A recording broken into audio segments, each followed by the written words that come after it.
Job के सिलसिले में जो है दिल्ली से मूव कर रहा था एयरपोर्ट से। तो मेरी फ़्लाइट थी लगभग दिल्ली से ही थी, कनेक्टिंग फ़्लाइट थी। तो मैं दिल्ली जाता हूँ, दिल्ली से मैं वहाँ से एक बुजुर्ग दंपत्ति थे मेरे, वहाँ पर जो होता नहीं टर्मिनल के पास में सीट खाली पड़ी होती है, तो उस सीट पे था, तो वहाँ पर मैं बैठा हुआ था। तो वो इंटेंशनली उन्होंने पूछा कि अच्छा आप कहाँ जा रहे हैं। मैंने बताया उनको मैं वहाँ जा रहा हूँ। तो बोले कि अच्छा ठीक है। तो बोले यार आप जो है हम भी वहीं जा रहे हैं और ये कब तक आने वाली है, फ़्लाइट कब तक आने वाली है। तो मैंने कहा कि अच्छा आपकी फ़्लाइट है कौन सी। तो उन्होंने कहा कि मेरी जो है 90 नंबर फ़्लाइट है। तो मैंने कहा यार 90 नंबर का ऐसा तो कोई जिक्र था नहीं, ना वहाँ कहीं स्क्रीन बोर्ड पे डिस्प्ले हो रहा था, ना ऐसा कुछ था वहाँ पर। मैंने कहा 90 नंबर फ़्लाइट आपकी है।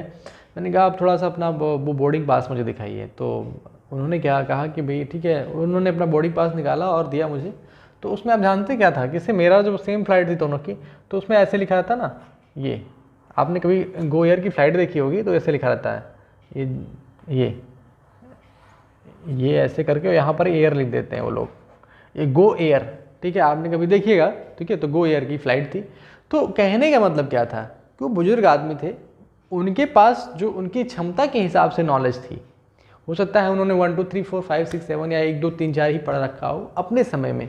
पहले पता है कि शिक्षा का स्तर भाई पहले 7th 8th लोग पढ़े ही होते थे, और जो भी इतना पढ़े होते थे वो बहुत बड़े मतलब पढ़ाकू माने जाते थे।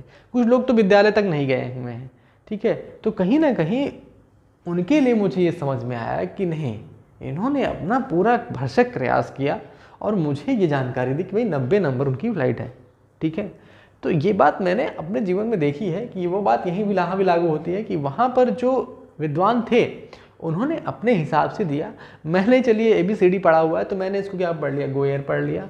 तो कहने का मतलब था जो भी जानकारियाँ थी गलत वो भी नहीं है, गलत मैं भी नहीं हूँ, या सही मैं भी कह सकता हूँ अपने आप को, सही वो भी अपने आप को कह सकते हैं, क्योंकि जो यहाँ पर लिपि लिखी गई है वो उससे मेल खाती है जो उनको पढ़ाई गई है।